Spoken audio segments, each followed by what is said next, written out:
ndi umusore, ariko ndi umusore w'umukristo, uwo nzashaka we nindi. Niba ari umukristo, ni umukobwa w'Imana. Data uko akwiye kuba ari Imana data. Ayo ni amakosa dukunda gukora, tugatekereza urushako nk'aho ni ibintu byanjye, naho nzavoma. N'ibyo twita urukundo, ugasanga mu by'ukuri ntabwo ari urukundo. Ugasanga nta nubwo ari na sexuality. Burya sexuality nayo turayibeshye. Dukundana urukundo rw'amandazi. Urukundo rw'amandazi. Urukundo rw'amandazi ndwita iki? Kenshi hari igihe wicara ukareba umuntu ukavuga uti yo mwene ndagukunda rwose, uri gitangaza, ukamubwira bya bindi byose, untumye n'ukwezi nakuzana, kandi utarajya no mu ndege n'ikanombe utazi naho bayitegeye. Ariko mu by'ukuri atari uko umukunzi urw'amandazi rumeze gute? Tuvuga ko dukunda amandazi kuba yakunda, ariko biba bivuze iki?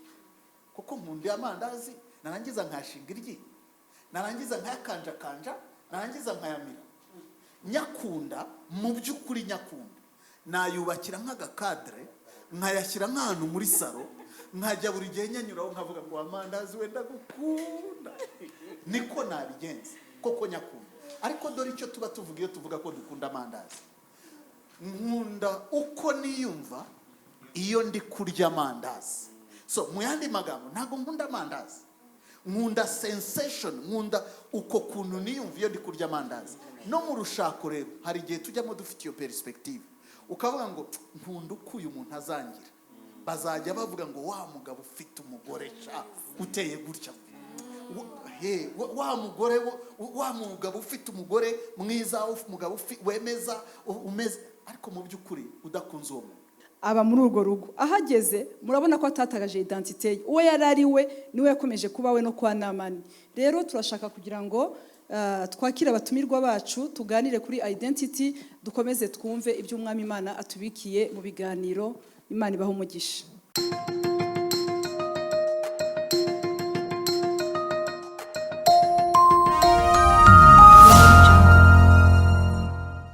Ikaze muri My Identity Youth Talk Show, aho tugiye kuzajya twungurana ibitekerezo nk'urubyiruko rwa Gikristo.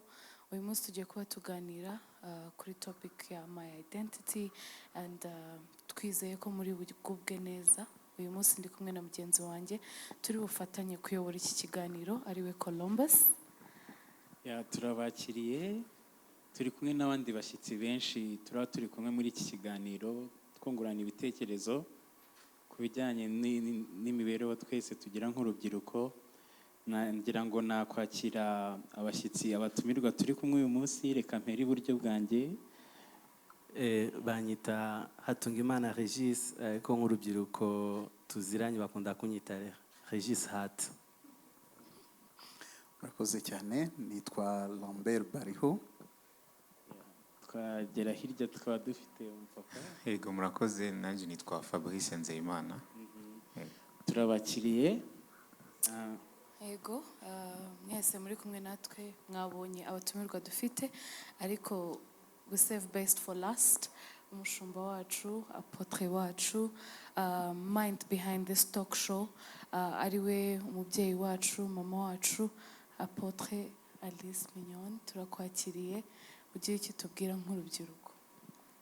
Murakoze, tunejejwe no kubana namwe. Bamwe ni ku mugoroba, abandi ni mu gitondo, aho mwaba muri hose. Tunejejwe no kubana namwe mu izina ry'umwami wacu Yesu Kristo.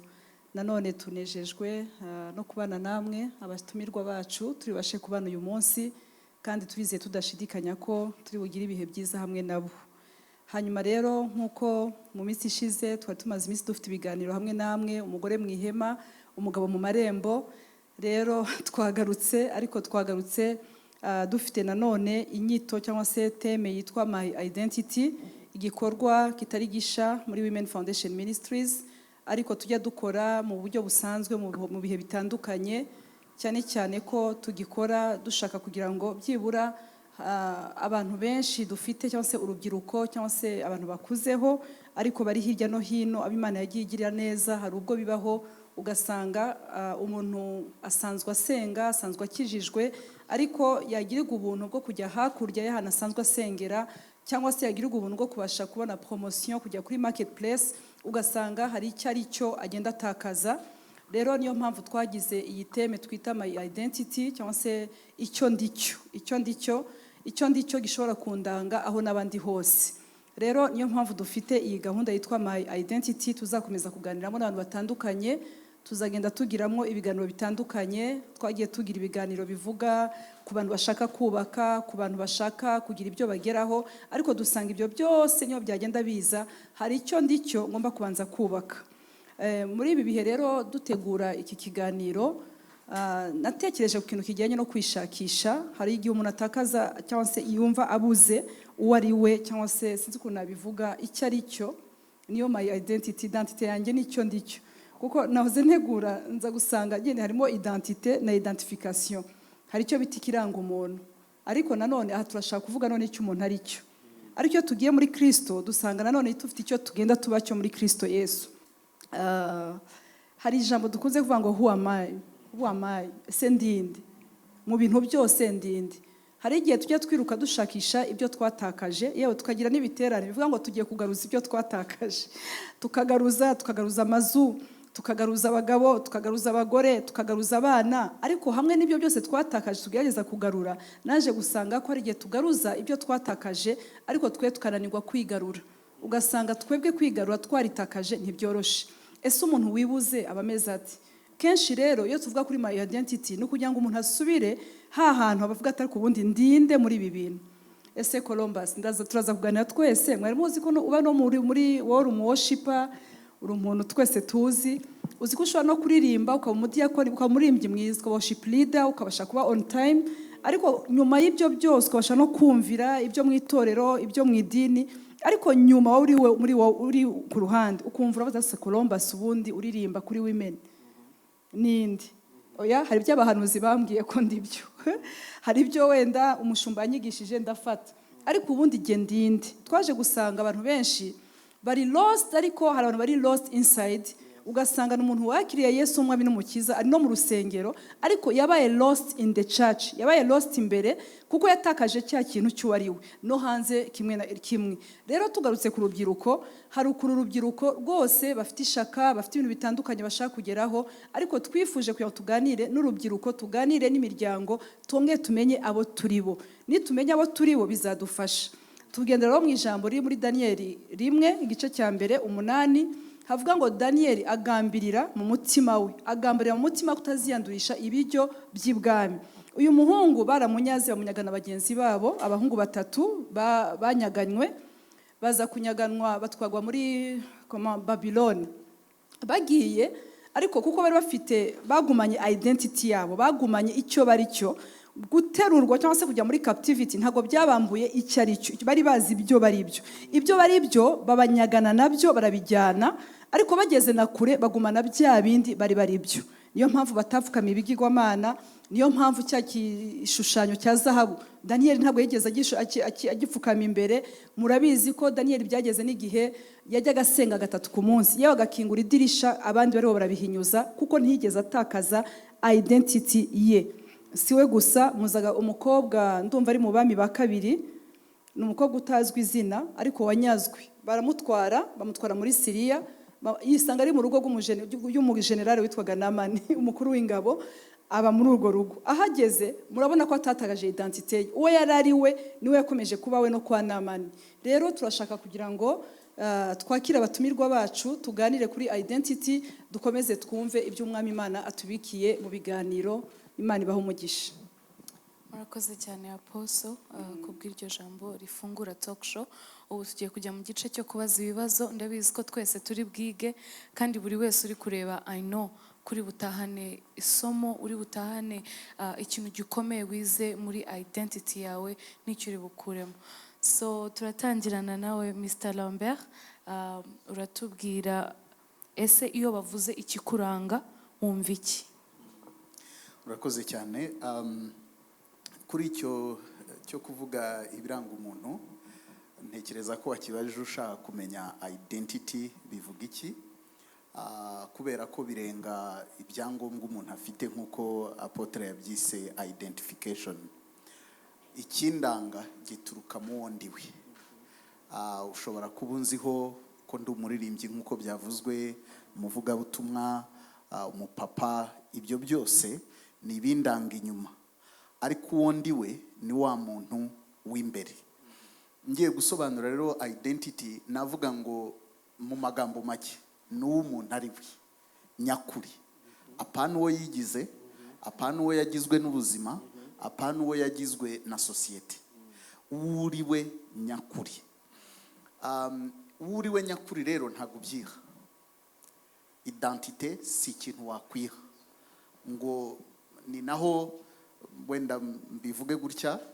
Hari igihe tugira ikintu cya identity crisis, aho umuntu ayoberwa uwo ari we, ariko akenshi biba byaturutse kuki? Hari uwo ndi we swat ntakibuka, swat warengejweho, cyangwa se ntacyemera, ntagishaka, nshaka ikindi. Noneho uwo nibwira ko ndi we agatandukana n'uwo ndi w'imbere, bityo bikazana amakimbirane yanjye jyewe ubwanjye. So ugiye gusobanura rero identité, wavuga ngo n'uri we nyakuri, atari uwo wagizwe na sosiyete, atari uwo wagizwe n'ubustar kubera ko abaye umustar, atari uwo wagizwe n'ibigezweho, ahubwo uri we nyakuri. Muri hangana nge muri Bibiliya, kuko sinavuga ntavuze Bibiliya. Bibiliya itubwira neza ko twebwe turi abantu Imana yaremye. Iyo niyo identité de base. Ntabwo ndi umwana wa mama na papa gusa, ahubwo ndi umuntu Imana yaremye. Ibyo tubisangiye n'umuntu wese uri kuri iyi si ya Nyagasani. Ariko iyo noneho mpindutse umukristo, hari indi identité mfata kandi nkayihabwa n'uwo mubano natangiye, n'urwo rugendo natangiye. Nkoresha Bibiliya rero. Bibiliya iravuga muri Yohana igice cya mbere uhereye ku murongo wa 11 kugera 13. Harimo amagambo meza cyane. Aravuga ngo Yesu yaje mube, abe ntibamumenya, ntibanasobanukirwa uwo ari we. Ngo ariko nyamara yari yaje mu bantu be.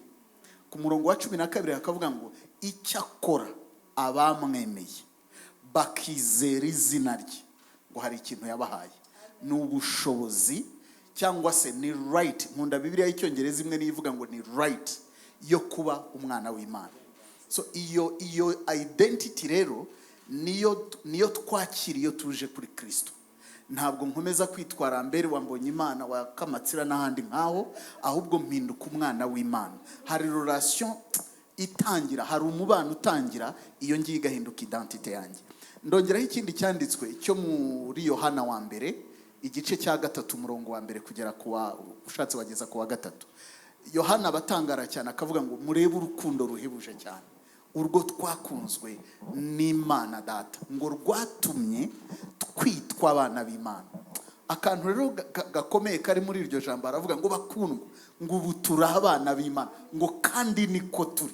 Nibaza igituma Bibiliya insista ku bintu yavuga turi abana b'Imana, bakundwa turi abana b'Imana, kandi niko turi, bakabyensistaho cyane. Kubera iki? Kuko iyo niyo identité yacu.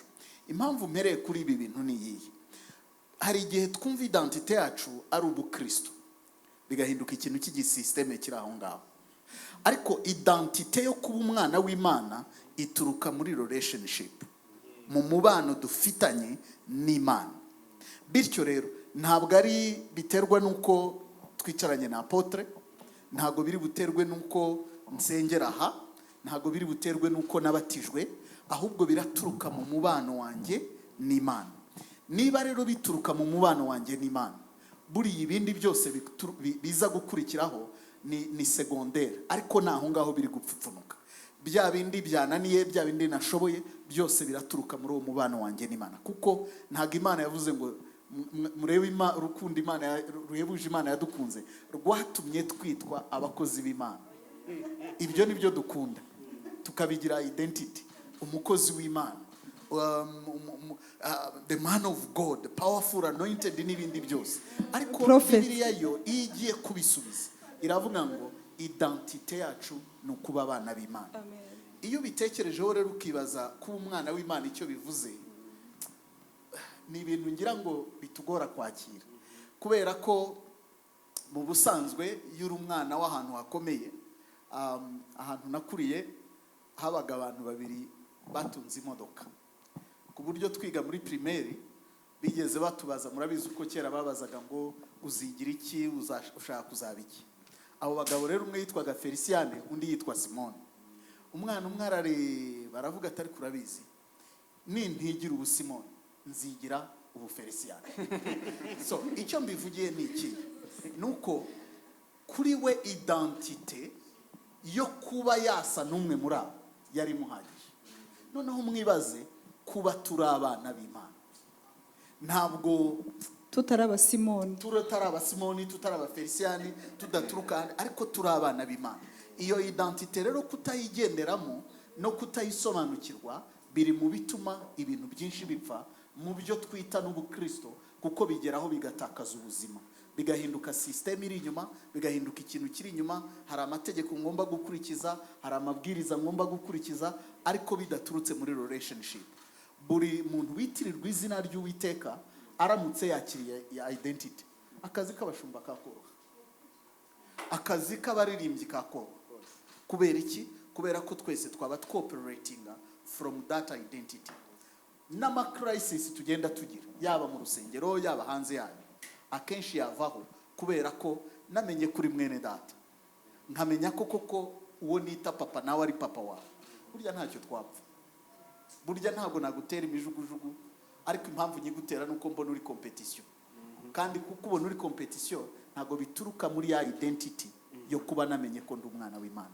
So sinzi rero niba nasubije ikibazo cyawe cyangwa niyongereyeho n'agakeregeshwa kanjye, ariko identity nyumva nk'uwo ndiwe beyond ibindi bintu byose.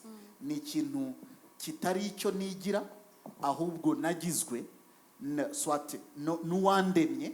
Ari naho twaje mu ijambo ry'Imana, dusanga twese turi abantu b'Imana, ariko twabamenye Kristo tugahinduka abana b'Imana. Noneho tugatangirana ibyo dukora byose, ibindi bituruka inyuma, bya bindi bigaragara inyuma, byose bihera kuri iyo relationship dufitanye n'Imana, kandi niyo identity dufite nk'abana bayo. Amen. Mukiri naho ngaho hari ikintu mva nababaza. Yego, nta kibazo. Ni gute iyo true identity umuntu ashobora kuyibona ntagire doubt? Urumva ko ariyo iri original. Ni gute umuntu ashobora kuyibona first of all akavuga ati niyo ya nyayo, n'undi wese donc turi mu isi, n'Imana yaravuze ati, na Yesu yaravuze ati ntubakure mu isi ahubwo yibarindiremo. Ni gute iyo identity rero nko muri iki kiganiro nibyo turi no kuvugamo ishobora kugaragara mu bihe bya none, bitari bya bindi bya ba Paulo, cyangwa turavuga nk'igihe cy'ubukristo bwa none. Duhe iyo image uburyo ishobora kuba yagira umumaro mu bukristo bwa none. Imwe mu ngorane dufite ni uko ubukristo bwacu butari biblically based, buri church based. Ubukristo ndibwo buterwa naho nsengera. Ni nayo mpamvu uzarebe hari ibyo tugonganaho, kavuga ngo ariko iwacu barabyemera, undi nawe akavuga ngo ariko iwacu barabyemera. Kubera iki? Ntabwo ari Bibiliya ibyemera, ahubwo naho nsengera. So kugira ngo rero ubwo bukristo bushoboke, bisaba ko bubanza dusubira ku bukristo buri biblically based, cyangwa se buri biblically defined. Bivuga iki? No gusubira ku ijambo ry'Imana, tukabaza ijambo ry'Imana, ariko ubundi urivuga iki? Kanguye nk'urugero, uwo murongo nasomye wo muri Yohana harimo ibintu bivugwamo, ukicara ukabireba ukavuga uti ibi birashoboka cyangwa ni cya gipindi. Umurongo wa 13 wa Yohana wa mbere w'igitabo cya Yohana, ubutumwa bwiza bwa Yohana, aravuga ngo abo ngabo ntago babyawe n'ubushake bw'umuntu, abo ngabo bahindutse abana b'Imana. Ntabwo ari mama na papa babishatse, ntabwo ari umushumba wabishatse, ntabwo ari nabo ubwabo babiharaniye cyane, ngo ariko ni Imana y'ubwabo yababyaye. So ntabwo, reka mbivuge gutya, kera mu Kinyarwanda baravuga ngo se w'umwana amenywa na nyina.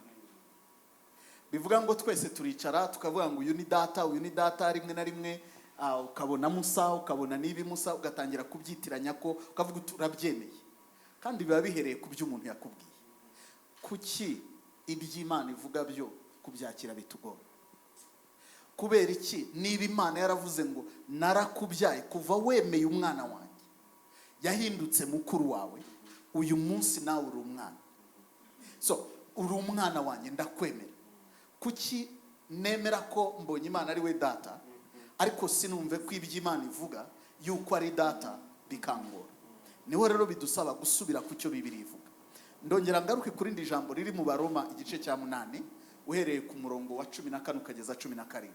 Haravuga ngo abayoborwa n'umwuka nibo bana b'Imana. Hakavuga ikindi gikomeye ngo kuko tutahawe umwuka w'ububata udusubiza mu bwoba, ahubwo twahawe umwuka uduhindura kuba abana, umwuka wa adoption. Ngo uwo mwuka niwe udutakisha ngo Abba Data. Kandi hakavuga ngo umwuka w'Imana ngo ahamanya n'umwuka wacu yuko turi abana b'Imana. Confirmation. Hanyuma igikurikiraho kindi gituruka muri ya identity nuko avuga ngo bakundwa, ngo ntabwo twabaye abana gusa, ngo ubwo turi abana turi n'abaragwa, ariko batari abaragwa basanzwe, baraganwa na Kristo. Bivuga ngo mu bwiza Kristo azaragwa yaruhiye ku musaraba, jewe ntaruhiye, ibyo mbifitemo shares kandi biturutse ku gikorwa yakoze ku musaraba. Icyo nshaka kuvuga hangana iki, warubajije ngo how can we be assured ibyo ngibyo? Cyambere nari nkubwiye no gusubira kuri Bibiliya, ariko icya kabiri ni witness y'umwuka wera. Umwuka wera ataguhamirije niyo nagupakira ibyanditswe 1000 ukabifata mu mutwe ukagenda ubisubiramo uvuga ngo uri umwana w'Imana, ntabwo bizafata. Ariko iyo umwuka wera wemereye umwuka wera kukubwira ngo mpamiriza yuko ndi umwana w'Imana, iyi assurance ntabwo ikurwaho na circumstances, ntabwo ikurwaho nuko nariye nuko ntariye, kubera ko hari umwuka w'Imana ubu bitwemeza. Byagira impact gute mu buzima bwacu bwa buri munsi? Byahindura ibintu byinshi. Byahindura uko dusenga, byahindura uko tubana n'abandi, byahindura uko tuba mu mirimo y'Imana, kuko rimwe na rimwe dukorera Imana ku jisho, kubera ko ntajya yapotera araza kumerera nabi, nkajya gukorera Imana. Ariko buryo uhinga mukwe ntasiga, uzi ngo ndi gukorera papa, birakorohera cyane. Ikindi nagarukaho kuri icyo cyo gukorera Imana no kureba kuri Kristo mukuru wacu, munyemerere mwite mukuru wacu, nubwo akiri umwami ariko ni mukuru wacu. Yakoze ate? Yaravugaga, hari amagambo yavuze ahora ankanga ngo ntacyo akora atakibonanye papa. Bivuga iki? Buriya ntidukwiye kwihutira gukora imirimo y'Imana gusa tutabanje kubaza papa, iki kirakubaha, kirakubahisha, iki nicyo ushaka. Ariko hari igihe twishora mu mirimo y'Imana tutari kumwe na papa, bigapfa. Kubera iki? Kubera ko twabikoze kwa kawaida, twebwe ubwacu tutari kumwe n'Imana, tutari kumwe na papa ngo tube turi gukora ibiri ku mutima. Icyo nshaka kuvuga muri ibi rero byahindura ibintu byinshi. Tugaruke ku ijambo ry'Imana, twemerera umwuka wera aduhe iyi assurance, aduhe iyi assurance yo kumenya ahamanye n'imitima yacu, ahamanye n'umwuka wacu yuko turi abana b'Imana. Hanyuma naguciye mu ijambo mu rwandiko rwa 2 rwa Timoteyo 1:14 ndibaza, niho havuga ngo garder le bon dépôt, murinde ikibisanyo kiza mwahawe mukirindisha umwuka wera. Nkuko ari kuvuga ibyo byose le Saint Esprit dukeneye umwuka wera kugira ngo abiturindire. Murakoze cyane. Hari ikibazo numva nshaka kubaza umuvandimwe wanjye Regis, nk'urubyiruko rw'umukristo n'ibiki bigomba kuranga bikagutandukanya n'abandi? Ni gute, ni ihe identite umukristo afite igutandukanya n'abandi? Okay, Yesu ashimwe cyane. Amen. Ndumva iki kibazo kiragoye ariko ntago kigoye cyane, kuko mwene data Lambert arangije kubivuga. Akenshi iyo bariho baravuga identity y'umuntu, twihutira kureba inyuma, ariko nkuko barangije kubitubwira, iyo Imana iri iradusubiza muri identite nyayo, ntago idiringa n'ibiri inyuma, idiringa n'ibiri imbere, kuko identite nyayo ni wowe w'imbere, ntago uri uw'inyuma. So akenshi reka nifashishe ijambo ry'Imana imbere yuko wenda ngenda mu bajene, kuko ndumva ashaka gukora cyane kuri kote y'abajene turi mu runganwe rumwe. Hari igihe tuvuga ibyanditswe byinshi cyane ariko ugasanga nk'umuntu utari mu byanditswe araba lost ukuntu, kubera ko aravuga ngo ni bya bintu by'abarokore. So abajene benshi ugarusanga bafite ikibazo cyo kujoyininga cyangwa cyo kumva bafite umutima wo kujya muri ibyo bintu kuko bafite ishusho babibonanye itariyo. So ijambo ry'Imana ndashaka kuvuga ku kintu cya identity. Yari yaravuga kuri identity, numva nibutse kimwe mu byanditswe bigenga abanobo muri Noble Family Church, kiri muri Petero wa mbere 2 umurongo w'9 aravuga ngo ariko mwebweho muri ubwoko bwatoranijwe, we are chosen. So numbwira ngo ikinandukanya n'undi mujene, ndashobora kubwira ati ngewe nabaye chosen, hari ahantu nakuwe. Ijambo ry'Imana rivuga ngo muri abatambyi b'ubwami, ishyanga ryera, n'abantu Imana yaronse yaratwironkeye, ikindi kugira ngo mwamamaze ishimwe y'abahamagaye ikabageza mu mucyo wayo w'itangaza. Ariko mwibuke hatangira avuga ngo ariko mwebweho muri ubwoko bwatoranijwe. Ni kuvuga ngo kera ntitwari ubwoko, turi abantu yashize apart, yakuye mu bantu ishyira. Nico ndavuga ngo indani umujene w'umukristo agomba kugaragara nk'umuntu wavanywe ahantu, wabaye chosen. So ibyo rero ntibigaragara inyuma. Turakunda kubyica nk'abarokore, ugasanga twabaye nka systeme turavuga y'itorero, twabaye forme yashizweho na systeme y'isi na systeme y'itorero. Ugasanga undi mujene hanze yari yarandeba ntiyifuza Imana yanjye, kuko ibyo ndiko ndamwereka ntibiri real, ntago biri based ku ijambo ry'Imana nk'uko wavuze.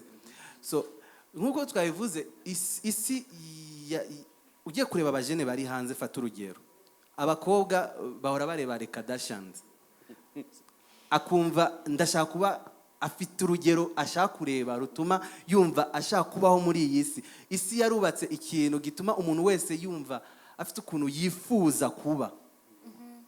Niyo mpamvu usanga kenshi turi lost, identity yacu yaravangiwe, kuko ibitunezeza. Nkunda ukuntu Fabrice aririmba, ndumva umengo kugira ngo fitinge muri iyi si no muri systeme yayo ngomba kuba nka Fabrice. Umuhamagaro wanjye maybe nturi muri reka nitize Heavenly Melodies, ariko ndumva Heavenly Melodies kubera ko ahantu imeze n'ukuntu igeze n'ahantu igeze, ndumva kugira ngo mboneke no kugira ngo mbeho ngomba kuba muri Heavenly Melodies. Ariko hari ikintu Imana yashize muri ngewe kandi kiri original. Urumva iki kintu? So Imana irikira nongera ndaza mu Baroma. Ese ukifuza nko kuba muri Hillsong kandi umuhamagaro uri ibyumba cyane. Turi lost kuko isi ifite ibintu yatweretse, ifite standard yatweretse, ifite ibintu. Hari ukuntu numva muri ngewe aho kugira ngo nshake umwanya wo gushaka Regis Imana yaremye, ni refera kuri Lambert. Bati nimba nka Lambert nzemegwa, nimba nka Columbus nzemegwa, kuko Columbus aremewe. So ugasanga abantu nko mu itorero abajene barashaririwe kubera ko Termake ariko araba mu kirenge cy'undi muntu. Ni nko kukwambika, sinzi abantu bigeze kwambara urukweto, mama akakuzanira urukweto ukabona ni gwiza, ariko urazi ko narusubizayo maybe urugukwiye ruri bumuhende ahita bivamo, ugahita ushaka kwensista kuruguma ugwambaye, kandi ino rimwe niryo rero yakujya ukumva ko iryono uzarigenderaho. Ukagera ku rwego rwaho urukweto rwarakwishino, mama wakazabibona akabona usigaye ucumbagira, bati wabaye iki? Ni urukweto rwandiye, kubera ko utambwiye ko rukujya ngo yagwatangiye rumeze neza. Ariko umutima urahamenyana nawe yuko the motive yatumye wambara urwo rukweto nuko wavugaga narusubizayo bakamuhenda ari bivemo aba bamusubiza amafaranga. So nuko usanga muri iyi sitiro turabaho. Ni abajene turimo turatakara kubera ko tudashaka kwicara hamwe ngo dutuze dushake eske niye ntumbero yatumye Imana inshyira kuri iyi si, niki Imana yampamagariye, Regis nyawe ninde. Nkagaruka kuri iki kintu shaka kubwira n'abarokore. Urabona Bibiliya iravuga muri mu Baroma 12 umurongo wa mbere n'uwa kabiri, aho bavuga ngo que vous soyez transformés par le renouvellement de votre intelligence. Mu Kinyarwanda havuga ngo muhindurwe mu mitima yanyu myinshi, ariko ndakunda mu zindi ndimi haravuga ngo muhinduke mu bitekerezo byanyu. Nagivuga ngo muhindure uko mubayeho. Noneho abajene bari hanze baratureba bakabona tipa ahora mu makoti kera yajyaga yambara ibintu biri swag iki ariko noneho yarahindutse asigaye ari umuntu w'amakoti direndiye a dimanche noneho yakureba uri umujene akabati okay aho kugira ngo nzabe nkuriya reka mbe ntinzeho nzabanza agakiza katarimo gucirira of course bivuga ngo agakiza arakumva ariko agaba yiha iminsi nzaba nkizwa kugira ngo singende mbe runaka so ugasanga twatakariye aho hantu so ikintu ngaruka ku kintu wambajije ikintandukanya n'abandi bajene batari muri Kristo icyambere nuko mba renouvelé mon intelligence mbe renewed hano muri mind yanjye hama ninaba hano ni ahantu yahinduka hari buhindure n'iby'imbere byose hama umujene ari hanze aho kugira ngo arebe ibiri hanze azumva uwo Kristo yahinduye muri ngewe niho itandukaniro ribugaragarira nayo ku bindi ntago wapfa kubona itandukaniro. Hari umuntu yigeze kuvuga ngo abantu bavuga ngo duhindukira ibyaremwe bishya kuri bavuga ko habaho nka bibiri bigereranya nka metamorphose arangije aravuga ngo kuki iyo dukijwe tutaba abazungu niba dushaka kuba abakristo nyine hari transformation igaragara inyuma ariko neza na Kristo yarabivuze ngo tuzabamenyera ku mbuto zabo iyo niyo nitaka ariyo metamorphose hari ubuzima tuba tubayemo tutarakizwa n'imyumvire n'imigenzereze ariko iyo twakiriye Kristo tugira iyo character nshyashya. Urakoze cyane Regis reka nk'ijambo ryanjye mugenzi wanjye. Wow, ndumva ngende kuba challenge cyane. I hope ko n'abandi bose n'urubyiruko ruri kutureba abadukurikiye bari bose muri kwiga byinshi Regis na Lambert Imana ibaho umugisha ku byo umaze kudusangiza. So ikindi kibazo cyanjye kirajya kuri twese all of us kivuga ngo n'icyo umuntu yakureberaho ni nka follow up question y'ibyo wari umaze kutubwira yakureberaho koko akamenya ko akifuza kuba umukristo mu myitwarire yawe either mu kazi kawe mu ishuri muri relationship mu itorero mu gihugu. I think we tutarumva Fabrice twatangirana nawe ukatubwira ese iyo identity tuvuga ituma n'umuntu kureba yifuza to be Christian guhindurwa bushya turi kuvuga guhinduka mushya agakurikira Kristo. Ese imyitwarire yacu icontributinga bingana iki mu kazi mu ishuri kuko turarebwa abantu baba batureba muri sector zose wagira icyo tubwira nawe. Ubwa mbere munkundire nshimire kwanza ubwa mbere Apostle kwa wateguye iki gikorwa nk'iki ciza. Hari abantu benshi bakiraba nanje maze iminsi ndakiraba mu rugo. Nabonye n'abantu i Burundi wacu bakiraba cyane. Ku bwabo muraza kunkundira mvuge mu Kirundi kugira ngo tugume muri identity sivyo? Imbere ko nishura ikibazo Tracy abajije munkundire ngaruke gato ku kantu numva Lambert yavuze ko na Regis kuri ikintu cha identity. Kuri jewe numva identity ni ikintu kizana ibintu bibiri. Mwatanze definition nziza ariko nongere ko utuntu tubiri tubwirizwa guherekeza umuntu azi identity yiwe. Hagomba kuba hariho responsibility. Mu Kirundi novuga ni nk'ivyo usabwa. Ugomba kuba ufise assignment izana na identity. Ndabaha akarero. Umuntu yakoze aya mazi icupa hari mushikashiramo amazi nikimara kuva muri industry hari assignment rifise hari responsibility difise nukuba amazi meza nyene tukayanya. Ijambo ry'Imana riratubwira muri mu itanguriro Genesis 2:26 ngo nuko rero reka tureme umuntu ase natwe. Iyo niyo responsibility ya mbere ya identity. Nukuvuga ngo icyo twaremewe ubwa mbere ubwirizwa gusa n'Imana. Nukuvuga ngo umuntu yaremye Apple nabonye Apostle agafite keza ako ka iPad umuntu yakaremye uriya mugabo Steve Jobs yagakoze icambere yashaka nuko gasa nivyo yari yaramaze kwiyumvira ntikabe Android. Urumva kuba umunyarwanda kuba umurundi ikintu cambere bigusaba ubwirizwa kugira, numvise apostle ariko arigisha mu minsi heze ikintu cyiza cyane abwira urwaruka urubyiruko, kugira responsibility yo kumenya uwo uriwe. Ni ikintu gikomeye cyane kuko iyo uzi uwo uriwe umenya ibyo ukora.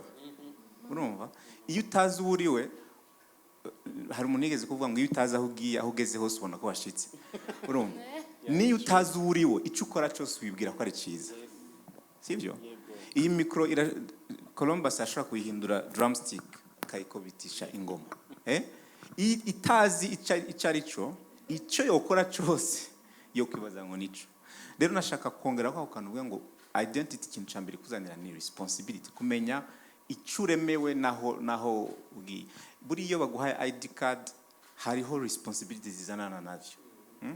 Ntitube tuzitunze gusa mu manuza ngo tumwe twumva ngo ndi umunyarwanda ndi umunyarwanda. Oya, hariho responsibility. Mbega urazizi kwitwa umukristo rero, kuba ufise identity y'umukristo, hariho responsibility. Iya mbere niyo gusa n'Imana. Iya kabiri ni ibintu abantu bo kurebera ko bakipfuza kumenya Imana. Turabizi ngo ivyamwa byamwe mu yera, fruits of the spirit nibi. Iyo bavuze ivyamwa byamwe mu yera, je nkunda kuvuga ivyamwa imbuto z'umwuka wera. Urabona hari abantu bavuga ngo uriya muntu arakundana, ujye nawe ntakundana, ujye nawe arafise umunezero ariko nta munezero afise. Numva umenga uri umukristo ntibishoboka. Umukristo adakundana yo ari umukristo Android. Ariko muhundire ndababwira, muri telefone zacu dufise ama application menshi ari installemo, ariko si yose dukoresha. Hari igihe Instagram ishobora kumara ukwezi utayikoresheje nubwo bigora abajene. Hari igihe kumbure, reka mvuge, Bible ni usanga kenshi badafungura muri phone, ariko irimo urukundo, umunezero biturimo. Na hacu ho kumenya ko ari responsibility yacu no kugenda muri ya kamere ya identity yanje y'umukristo, nkakuramo urukundo nkagwa-activa nkarukoresha, nkakuramo joy nkaya-activa nkayikoresha. Ariko Yesu yarabiduhaye muri Kristo ngo nuko Abikorino 2:5-17 ngo nuko ngo iyo umuntu ari muri Kristo ngo abaye icaremwe gisha, bya kera byose babishize, byose bibaye bishasha. Ariko arabaza ko daca tuba bazungu. Oya, ni igihinduka ni mpemu yacu, spirit yahindutse nshasha, ariko umubiri uracari wa wundi. Ubwenge ndacibuka ko nitwa Fabrice, ariko ubwenge mu Baroma 12 ni hahandi yavuze ngo turabuhindura rwose biciye mu ijambo ry'Imana bukaba transforma. Ntusubire kwiyumvira nko hora wiyumvira mbere, umubiri ukawuhindura kuba esclave ya esprit. Urumva ivyo vyose rero, kwibuka nimba muza kwibagira ibindi byose mu byo navuze, wibuke kwinjira muri wewe uactive ama application yose Yesu Kristo yaguhaye igihe ukizwa. Amen. Rero icyo bo kwigira ko ni kwa kundi sa n'Imana, niyo responsibility ya mbere. Cya kabiri, muri naravye muri bijya wavuze mu miryango, wavuze mu gihugu, wavuze mu nkundire mvuge mu gihugu. Nimba jewe navutse nkavukira i Burundi, nukubera hari ikintu Imana yashaka ko jewe nkora mu Burundi. Uravyumva? Urabona Imana ubu turahora dusenga ngo ibyo ushaka bibe ku isi nkuko biba mu ijuru, kugira ngo ibyo u Rwanda rushaka bibe muri Somalia canke muri Aziya bashirayo mu ambassadeur. Uravyumva? Uwo mu ambassadeur bakamutereka muri ico gihugu, akama buri munsi agerageza kumenya inyungu z'u Rwanda muri ico gihugu. Akama agenda kuraba abatwara ico gihugu akabaganiriza ku nyungu z'u Rwanda. Hagira umunyarwanda amerewe nabi, ambassadeur ni wa mbere wo kwitura. Nawe nk'umurundi nk'umunyarwanda, ahantu Imana iba yaragushize hariho ivyo Imana ishaka ko biba mwisi nkuko biba mu ijuru, ariko bizoca kuri ambassadeur. Aho rero nahaco kwiyumvira nk'urwaruka rubyiruko, none twe ko turi mu Rwanda ni giki kine gahunda y'ijuru ibwirizwa kuba hano iciye muri twebwe. Abantu rero bakuravye bakakubona nk'umukristo, kenshi abakristo iyo umuntu akijijwe aca avuga ngo ndi mu rugendo ruja mu ijuru. Urumva, ariko ukibagira ko hariho ama responsibility ufise hano ku isi aha turi. Niyo mpamvu hano turi ibi turiko turakora ni ukubera hariho umuntu yahagurutse akemera umuhamagaro w'Imana. Rero natwe abajene dufise ikintu cyitwa inguvu, imbaraga. Mu myaka yacu hariho responsabilité dufise. Onyemerera ngagaruka kuri kijya kintu wavuze ko je carankozeho cyane. Ndazi ko hari abantu bashobora kubivuga ukundi bakamva umenga ni ibintu bya politike abantu baba bavuze, ariko si ibintu bya politike. Ni ukuvuga ngo igihugu ntigishobora kononekara umukristo ahari. Ntidushobora kuvuga corruption umukristo ahari. Ntidushobora kuvuga ngo igihugu kirapfuye hari abantu bazi Imana. Ikintu cya mbere ubwiriza kumenya nk'umuntu uzi Imana ni ukumenya ngo ni jewe nimba jewe nzi Imana, ni jewe nzi n'ivy'Imana ishaka. Ivy'Imana ishaka ni bihe? Hari igihe twese dukunda kuvuga ngo iyo hageze mu mezi nko kwa kane n'ibindi, Imana yaratabaye. None Imana yaramanutse n'amaboko yayo.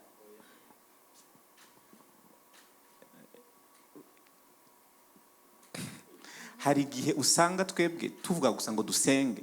None nimba ushukura sengera ngo corruption ihagarare mu gihugu, ibe zero, ni giki wewe uri gukora? Mbega nturi muri babandi iyo hageze mu ishure gukora uri muri babandi batrisha? Mbega ntiwo buri muri babandi bashobora guha ruswa umuntu? Mbega nturi muri baba jeune? Uri umukristo ubwirizwa kuba icete gisomeka, niko Bibiliya yacu y'Ikirundi bivuga, ukaba ntangarugero. Mwavuze Daniel aho yagiye hose. Ndibuka hariho ahantu bavuga ngo bashatse kumwagiriza ibintu, ariko ngo bararondera ikintu bari bumwagiriza, barabura na kimwe uretse ibyo ku Mana yiwe. Reka tuba abo bajene rero umuntu ashobora kurabiraho. Uwo mujene ashobora gufata responsibility. Uwo mujene udafasha responsibility ntituzofata abasaza b'imyaka 70. Oya, ibikorwa nk'ibi bibwirizwa kuba ufise wowe iyerekwa ryo kubikora. Abantu benshi twese twadmira abajene baba bafise aba role models. Abantu bakoze ibikorwa bikomeye. Uzohora wibaza ngo bari bafise imyaka ingahe? Icyo kibazo uzohora ukibaza. Je ndakibutse birandengera kuko abantu bakoze ibintu bikomeye bari bafise imyaka. Dawidi yari afise imyaka ingahe? Bari ziriya ntumwa za Yesu, abantu basesangura ibintu bya Bibiliya baravuga ngo benshi muri bo bari bafite imyaka 15, 16, 17. Bari abantu Yesu yahamagara, akibahamagara. Rero nibyo. Thank you very much. Urakoze cyane. Ikintu challenge nze cyane ni activation, gukangura ibiri muri twe dufite already, ariko ntitumenye ko that wisdom tuyifite, ya joy, wa munezero, ahubwo ugasanga dufungurira depression, tugafungurira bya bindi bitubabaza, ugasanga niho turi kuguma aho kugira ngo activating bya bindi bihari already tutabizi. Wow, that's so deep.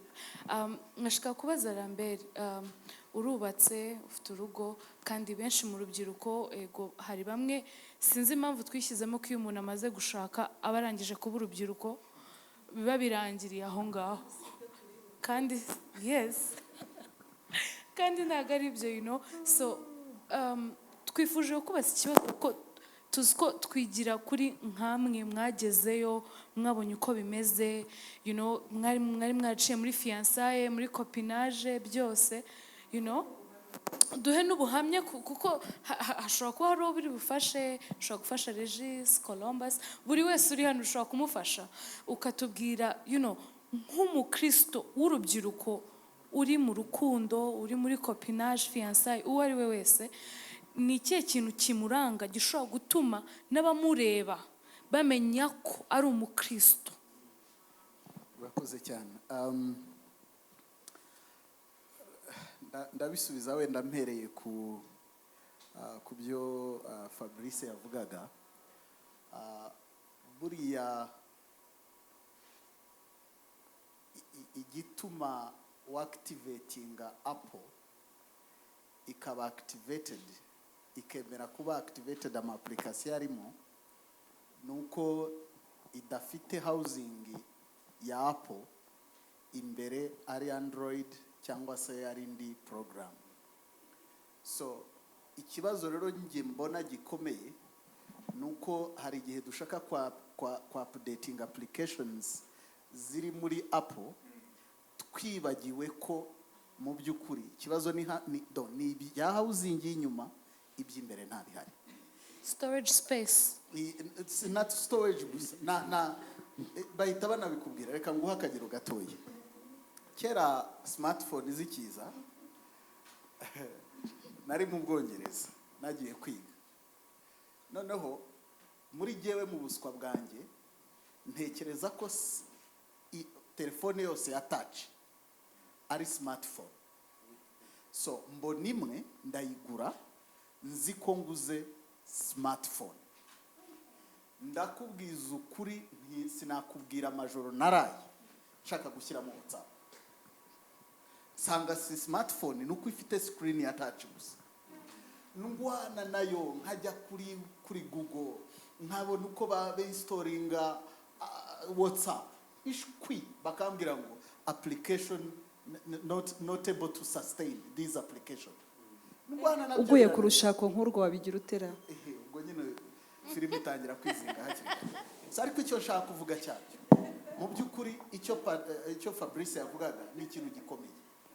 Buriya genuineness y'ubukristo bwacu irakonda. Jewe ingorane mbona dufite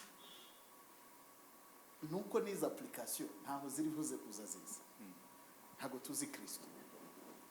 Hari byinshi by'inyuma twita ko tuzi Kristo biturutse muri narabatijwe, ngiye ibyo ndabarusha kuko nabatijwe inshuro ebyiri kandi mu mazi menshi, bwa mbere ntarakizwa na nyuma yuko nkijijwe. So hari igihe umuntu avuga ngo nakuriya umushumba wanjye n'uyu nsengera, ariko ibyo ni housing y'inyuma. Ni ugufata cover y'inyuma ugashyiraho ko ari Apple, ugashyiraho ya Apple nyine iriweho, kandi imbere si Android byose, ni hayinde analogue ya kera. Tukicara hano twirirwa dutegereje ngo hari kwingiyi ninduza activating aya application. Pa Apotre agagerageza ati twactivating, agashyiraho programming is big bakakubwira ngo system not able to sustain the required. Kubera iki? Kuko ntabwo bigihari. Icyo rero nshaka kugarukaho gikomeye, bimwe mu bibazo dufite muri iki kintu cyitwa ko turi abakristo tugomba no kugaragaza iyo identity, nuko ntago turi genuine. Dufite ibintu byinshi bya fake bimeze nk'iyo telefone navugaga, bigaragara inyuma ko nabyo ari touch, bikaba byakubeshya ko ari smartphone, ariko mu by'ukuri atari smartphone. Icyo kikaba cyambere. Tukagira izindi zirimo izo zitegereje kuba activated, ariko zikagira ingorane, ntago zibizi.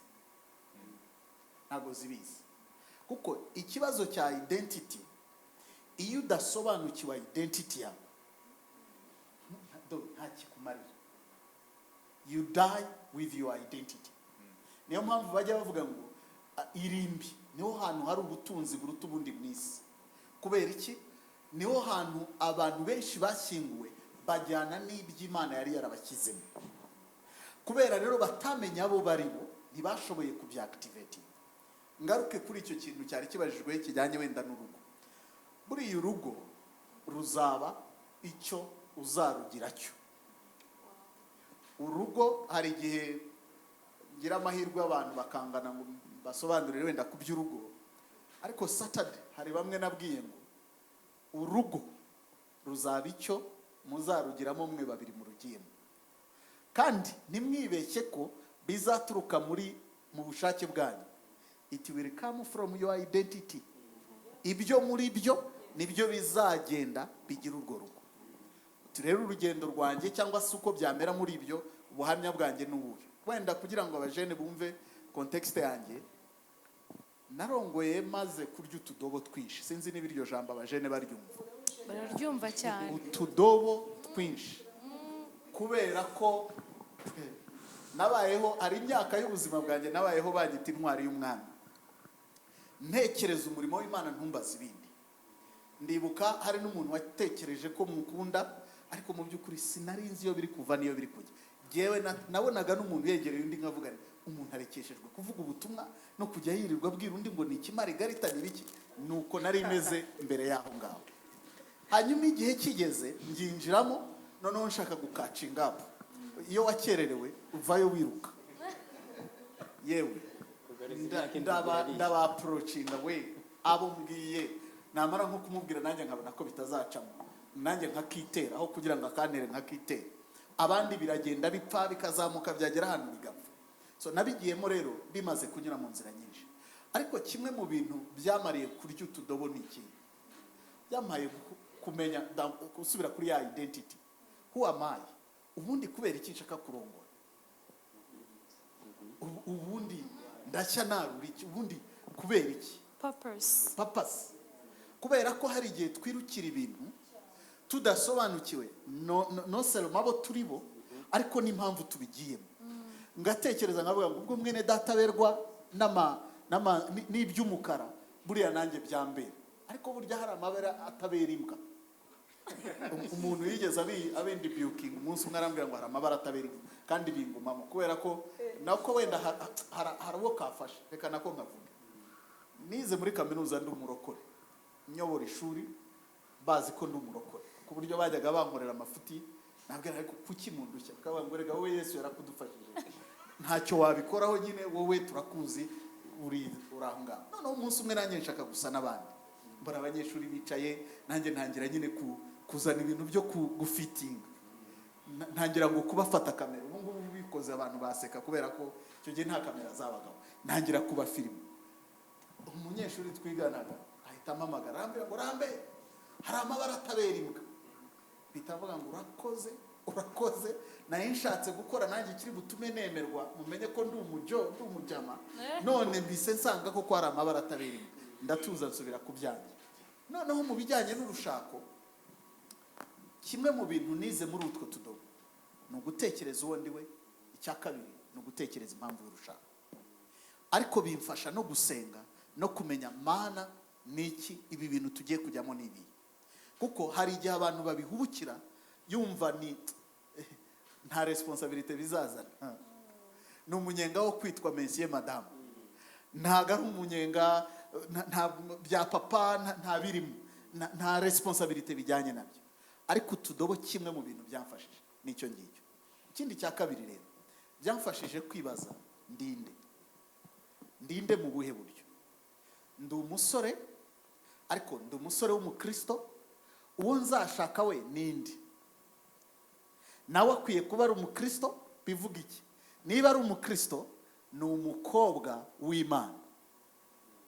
Iyo responsibility rero yo gutekereza ngo data uko akwiye kuba ari Imana data, yatumye njya mu rushako ntekereza nkavuga ngo ntabwo ari ibintu ngiye kujyamo for my own sake, nirebaho ku giti cyanjye. Kuko ayo ni amakosa dukunda gukora, tugatekereza urushako nkaho ni ibintu byanjye naho nzavoma. N'ibyo twita urukundo ugasanga mu by'ukuri ntabwo ari urukundo, ugasanga nta nubwo ari na sexuality. Burya sexuality nayo turayibeshye. Dukundana urukundo rw'amandazi. Urukundo rw'amandazi ndwita iki?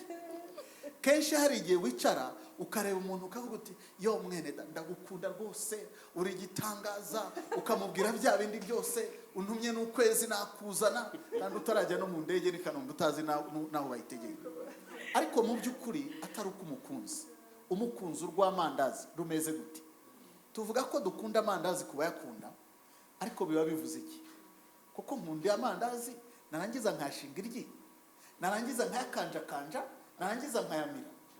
Nyakunda mu by'ukuri nyakunda nayubakira nk'agakadre, nkayashyira nk'ahantu muri salo, nkajya buri gihe nyanyuraho nkavuga ngo amandazi wenda gukunda. Niko nabigenza koko nyakunda. Ariko dore icyo tuba tuvuga iyo tuvuga ko dukunda amandazi. Nkunda uko niyumva iyo ndi kurya amandazi. So mu yandi magambo ntago nkunda amandazi, nkunda sensation, nkunda uko kuntu niyumva iyo ndi kurya amandazi. No mu rushako rero hari igihe tujyamo dufite iyo perspective, ukavuga ngo nkunda uko uyu muntu azangira, bazajya bavuga ngo wa mugabo ufite umugore sha uteye gutya, wa mugore, wa mugabo ufite umugore mwiza, umugabo wemeza umeze, ariko mu by'ukuri udakunze uwo muntu. Ni nayo mpamvu tugera mu rugo bikatunanira. Kubera iki? Wamuzanye ari muto, none yabyaye yabaye munini. Wamuzanye ari munini, ageze mu rugo ruramuriye, none arananutse. Wamuzanye umukundira ko agusekera, ariko ntabona umwanya wo kugusekera kubera ko hari umwana agomba kwitaho.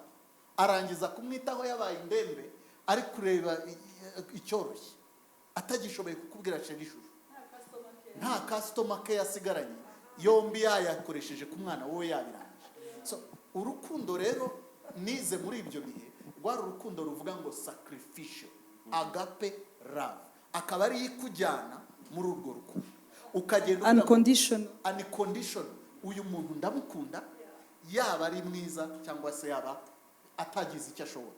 Nongeraho akandi kantu kankubise bibiri, hanyuma mbe abandi kamfasha mu rushako. Kambere ni Abefesi igice cya 5 murongo were kuri 25 kumanura, havuga abagabo mukunda abagore banyu, bagore muganduke. Iby'abagore simbivugaho kuko ntari umugore, ariko nivugira iby'abagabo.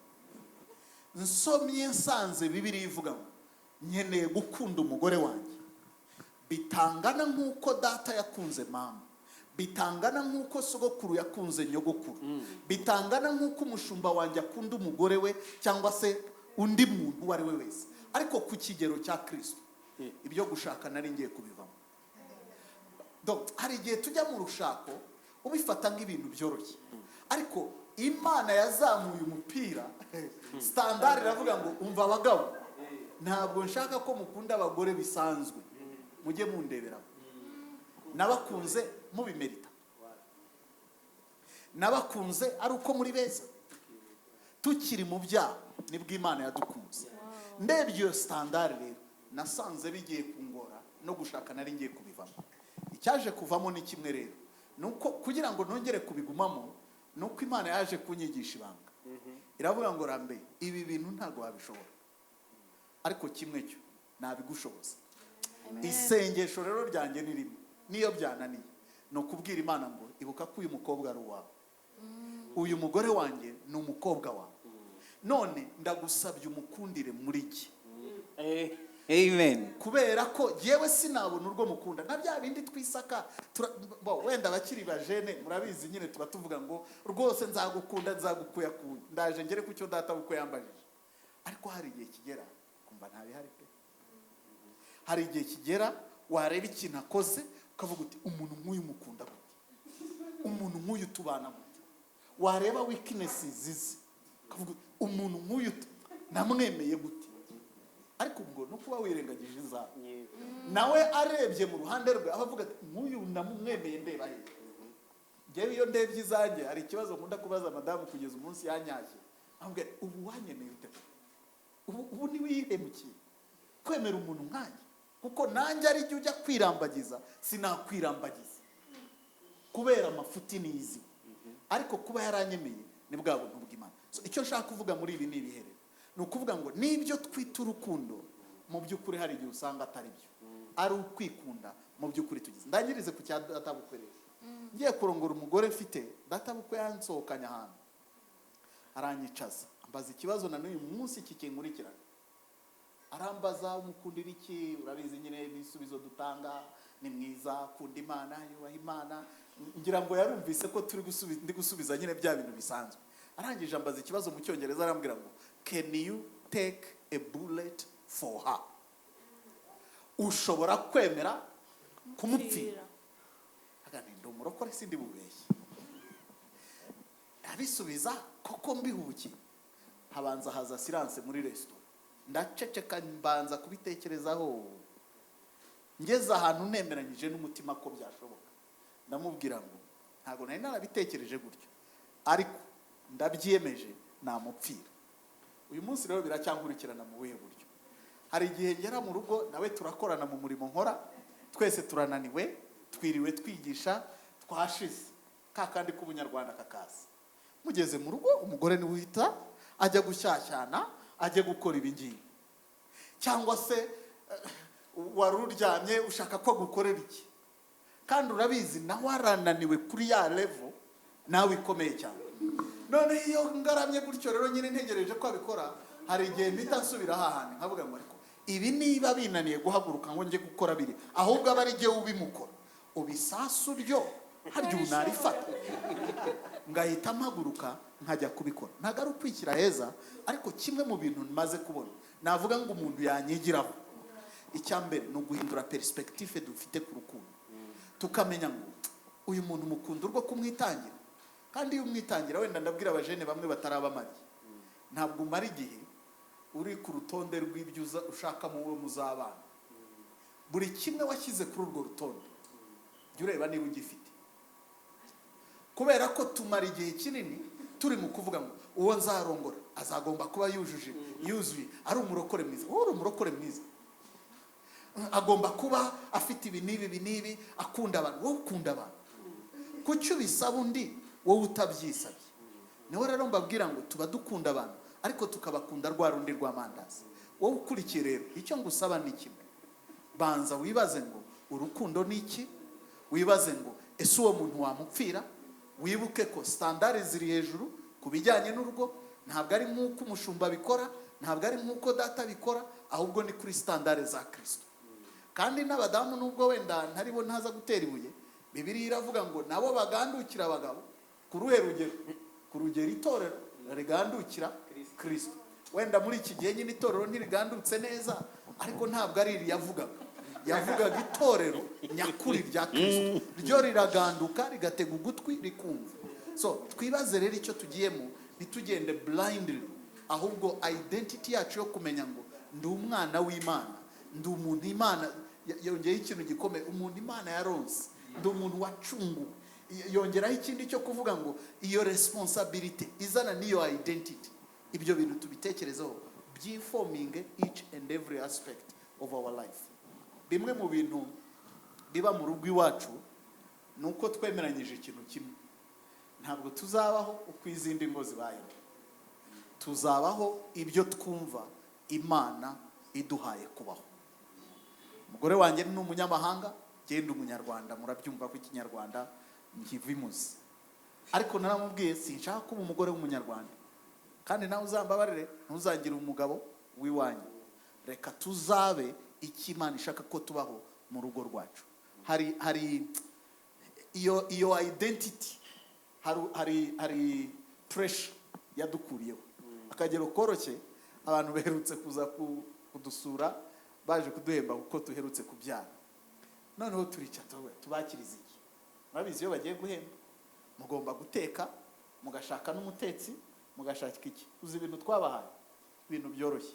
Twabokereje ikijumba, tubatekera ikigori, twotsa ikindi kigori, tubashakira ikivuguto. Bya bintu tuvuga ngo ibi nibyo twumva turi bubakirize, tukabakira bitatuvunnye ku ruhande rwacu, ariko nanone tukaba tuzi ngo ntago bari baje muri restaurant.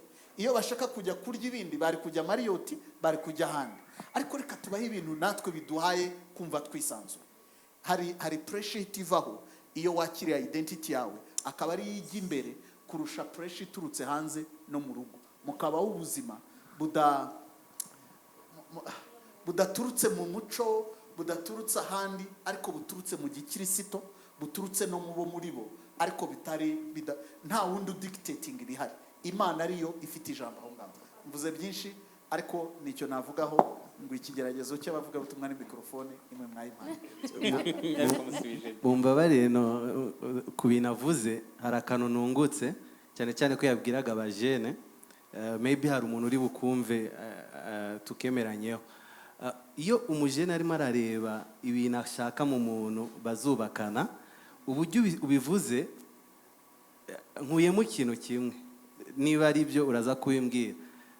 Sanze urutonde rw'ibintu dushyiraho dushaka mu wundi muntu ni vide y'ibintu tudafite muri twebwe.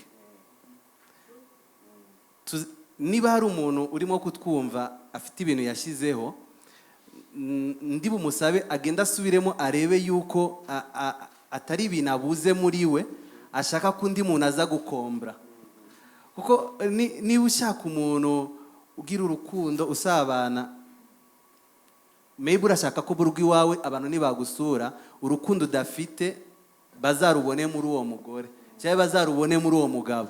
So nibaza yuko tugomba gutinda cyane kuri twebwe aho gutinda cyane kundi muntu dushaka kwaza mu buzima bwacu. Wabivuze neza, nkongerereho akantu kamwe, buriya bituruka no kuri perspective turebera mu rugo. Abenshi turubona nka kontra.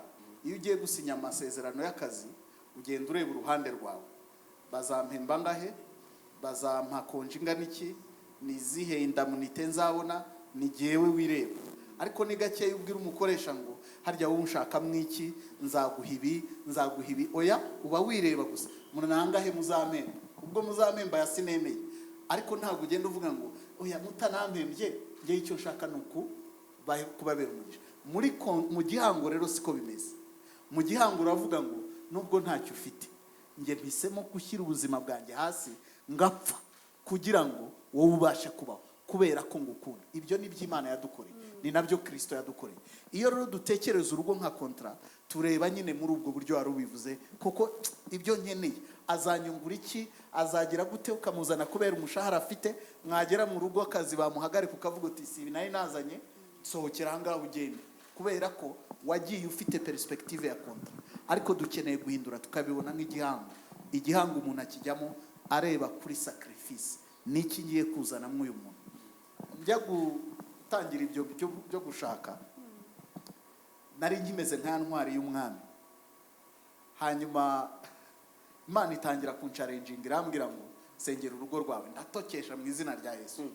2 3 ndemera, ndavuga ngo ngiye gusenga. Ariko ndibaza ndasengera iki kuri ibi bintu by'urugo. Ariko ikintu kimwe, ibintu bitatu Imana yamaye gusengera. Narayisabye ngo ingira umugabo ishaka.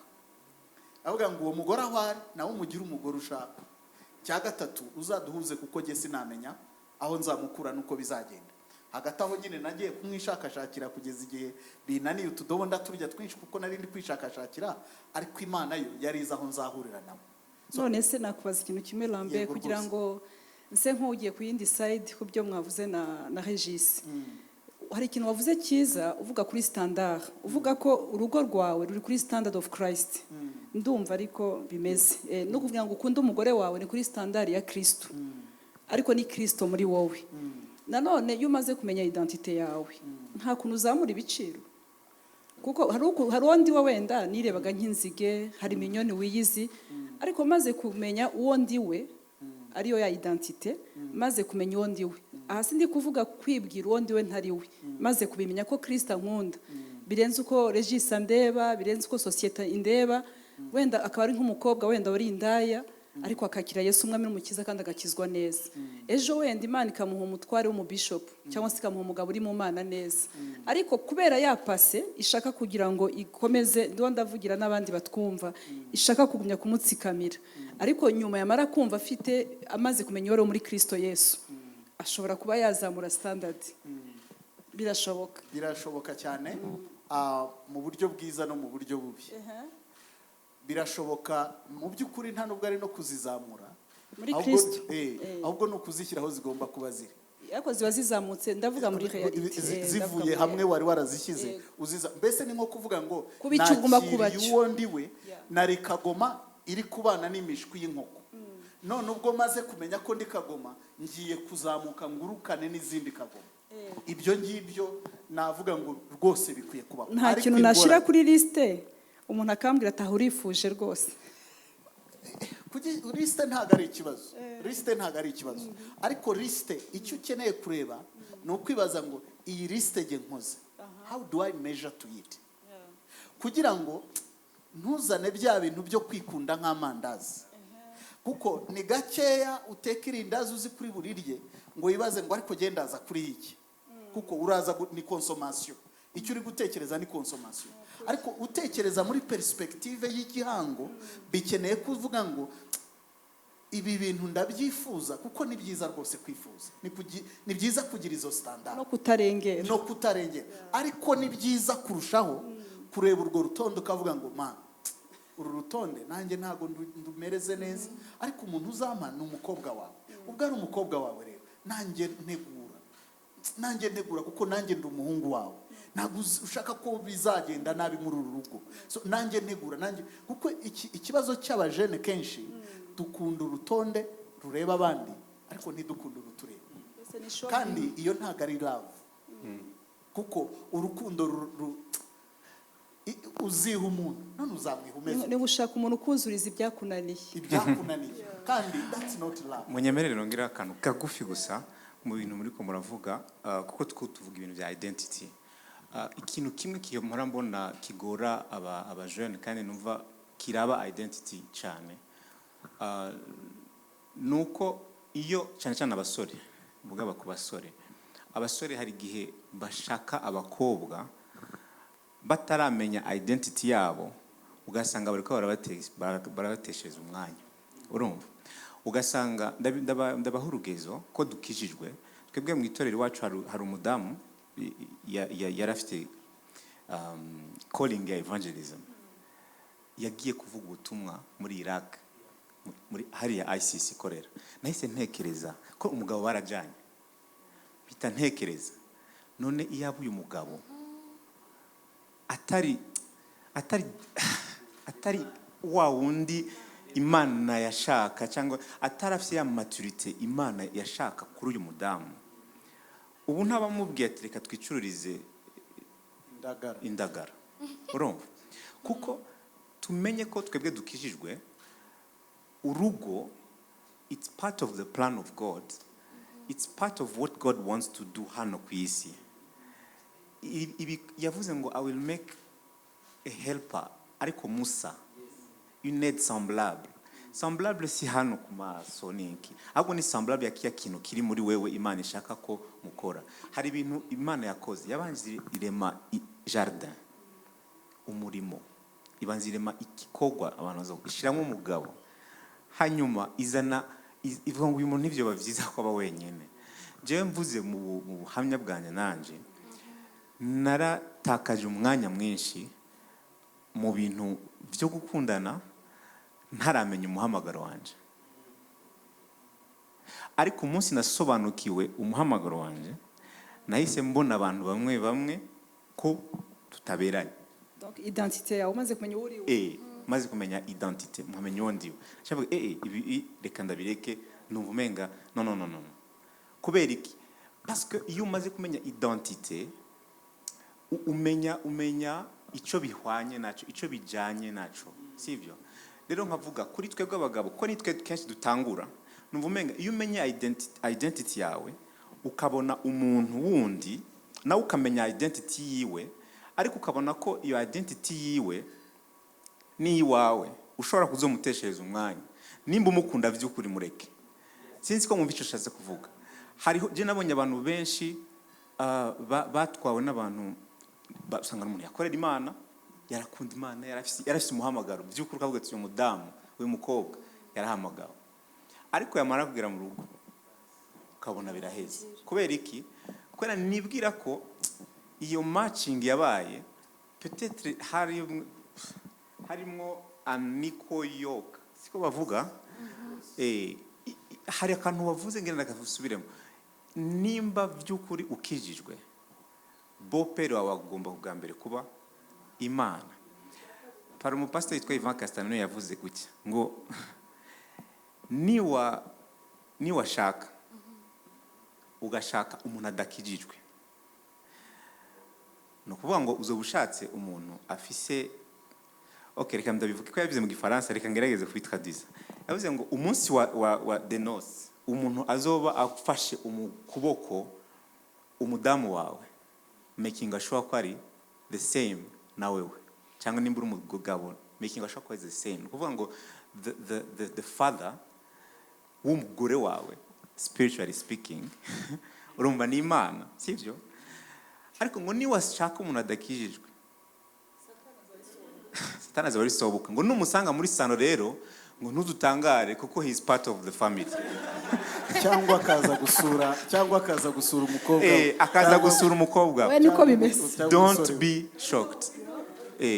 rero identity ni ikintu gikomeye, kubanza kumenya identity yawe ukamenya n'uwo muntu mushakanye kugira ngo ntimuhabeho aniko. But then I want to ask a question. Sibyo? Aniko kuba muta atari destiny helper wawe. In other words, kuzagufasha. Ese wowe uri urubyiruko ntabwo urabona umuntu. Naza uzabimenya gute koko? Ko uyu nguyu what kind of wisdom of destiny uzakoresha kugira ngo umenye ngo uyu nguyu niwe koko, niwe Regis, niwe, he's the one. Nzabimenya gute? I want to hear from a man's perspective. Jewe reka ndiye kuvuga iby'abandi, reka ndababwira ingene namenye ko Maya ari umugore wanje. Sivyo? Twari uragenda nkora ibikorwa byo kuririmba n'ibindi. So ibi bikorwa byo kuririmba naba mfise korali rero hari igihe nasanga ari 95% abakobwa. Nkamenya nese nkama nibaza ko ari abakobwa benshi, ariko maze kugira mariage byaciye bihinduka.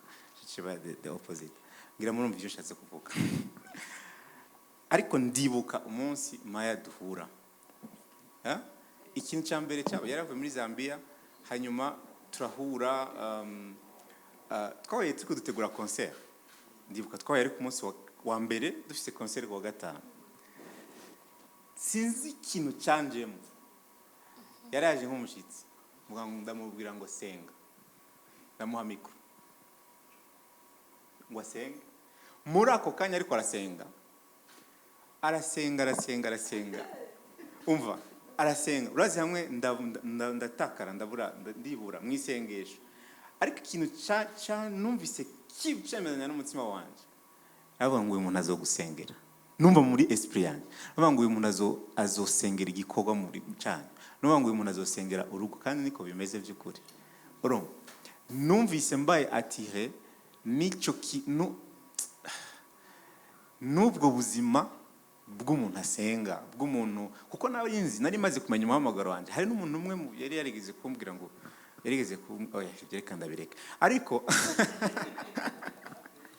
ariko hariho umuntu yigeze kumbwira ikintu akikimbwira, numva ati uyu muntu ntabwo twobana, kuko yaravuze ikintu kiri against my calling, against my identity. Ndavuga none umuntu nitugera hari imbere ntitwaba usanga twabipfuye.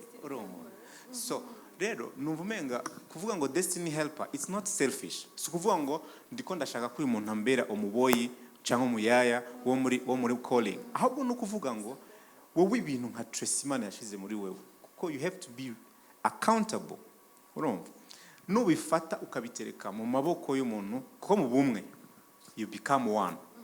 Iyo rero mubaye one, no kuvuga ngo amazi na coca, iyo bibaye one ukabivanga, ntubu ukibonye amazi, ntubu ukibonye na coca, ahubwo ubonye amazi ya coca. Sivyo? You can't get back the soda and the water. Ako kantu karakomeye, izo identity, kuko ari n'ibintu abantu bakunda kuvuga ngo yaravye umuntu, ngo yamukunze, ngo that's it. Oya, menya umuntu, menya identity yiwe. Kindi gikomeye, menya umuntu ari kwajaye. Menya umuntu ari kwajaye, kuko ico kintu utakimenye, hari igihe umuntu azokubwira ngiye Iraq ukaba shocked, ukavuga ngo ya jewe ndasigara hano. Ikindi nakongeraho ku byo Fabrice avuze, ntekereza ko mu bibazo bigora urubyiruko nicyo yarabajije. Nzabwirwa n'iki? Nzabigenza gute? Nzabwirwa n'iki ko uyu muntu koko ariho tujya? Ariko buriya mu kubyoroshya, ibuka your identity yuko uri umwana w'Imana. Ubaze papa. Ese ibintu ujyamo byose by'ubimenya gute ko ari byo ugomba kubamo? So hari igihe rero iki cy'urugo tugikomeza cyangwa tukacyoroshya, ariko mu by'ukuri it's all about our identity. N'urugendo tugendanye. Mwibuke icyo navuze ntangira ngo identity yacu ituruka mu mubano dufitanye n'Imana. So nimba mfitanye umubano n'Imana izambwira. Ntabwo ndirasoma muri Bibiliya ko Adamu yamaze igihe kinini avuga ngo ariko ubu kunteye ikinya, ngo buriya ninza kukivamo ndabwirwa n'icyo umugore uko bimeze. Uzi ko Bibiliya itanavuga ngo yavuye mu kinya hanyuma Imana iza gukora introduction. Ntabwo yaramurebye gusa, amukubise amaso, umutomu urapfupfunuka, atangira kuvuga karako mu marange n'ibindi byose. So icyo yavugaga rero ni ikintu gikomeye. We need to know who we are, we need to know where we are going. Nsoreze kuri aka kantu umubyeyi wanjye wo mu mwuka yambwiye kera, avuze ngo niba uri gusara muri Kristo ukaba ushaka uwo mujyana, ntuzarebe inyuma, uzarebe iruhande rwawe, urebe undi uri gusara kandi asara yerekera mu cyerekezo uri kujyamo. Hanyuma kuko nibeshye ukareba inyuma, ushobora kuzafata umuntu uzagusubiza inyuma. Nibyo yavugaga bya incompatibility, kuko ashobora, ntabwo ari ukora ibyo ukora, ariko umuntu uzaza mugafatanya kugira ngo mubashe kugendana, kuko uru rugendo rw'urugo bavande nta second sitting ibamo, nta deuxième session ibamo. Niba nta deuxième session ibamo rero biravuga ngo take your time, no rush, ariko ntugire ubwoba.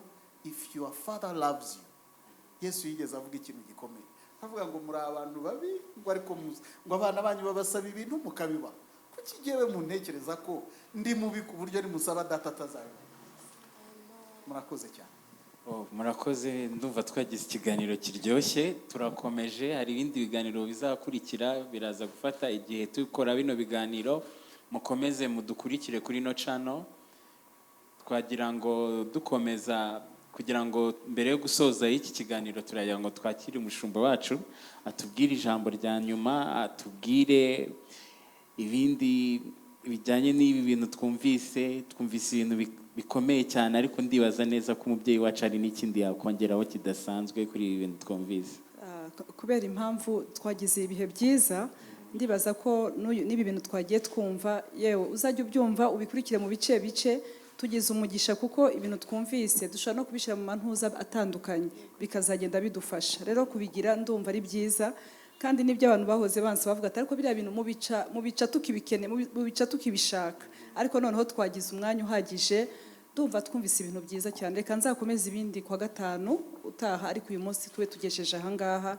Nagira ngo mbashimire, Imana ibahe umugisha, dukomeze kubana muri My Identity, kandi ni ukuri dukomeze no gusenga hamwe kugira ngo urubyiruko cyangwa se imiryango itandukanye cyangwa se abantu batandukanye bakomeze bamenye abo bari bo muri Kristo. Gusa icyo nakubwira wowe uri uradukurikira, wenda ari nubwo bwa mbere, umenye ko ugomba kumenya ko Imana igukunda. Kumenya ko Imana igukunda, ukamenya ko Kristo yagukunze, ukabimenya neza, bitandukanye n'ibyo abana b'abantu bakubwira. Kuba gukunda gusa nabyo numva ari byatuma ubasha guhagarara udakangwa n'ibiri inyuma bitandukanye, kuko ufite ijwi riva imbere rikubwira ko Kristo agukunda. Imana ibahe umugisha kandi ikomeze kubagira neza mu izina rya Yesu, amen.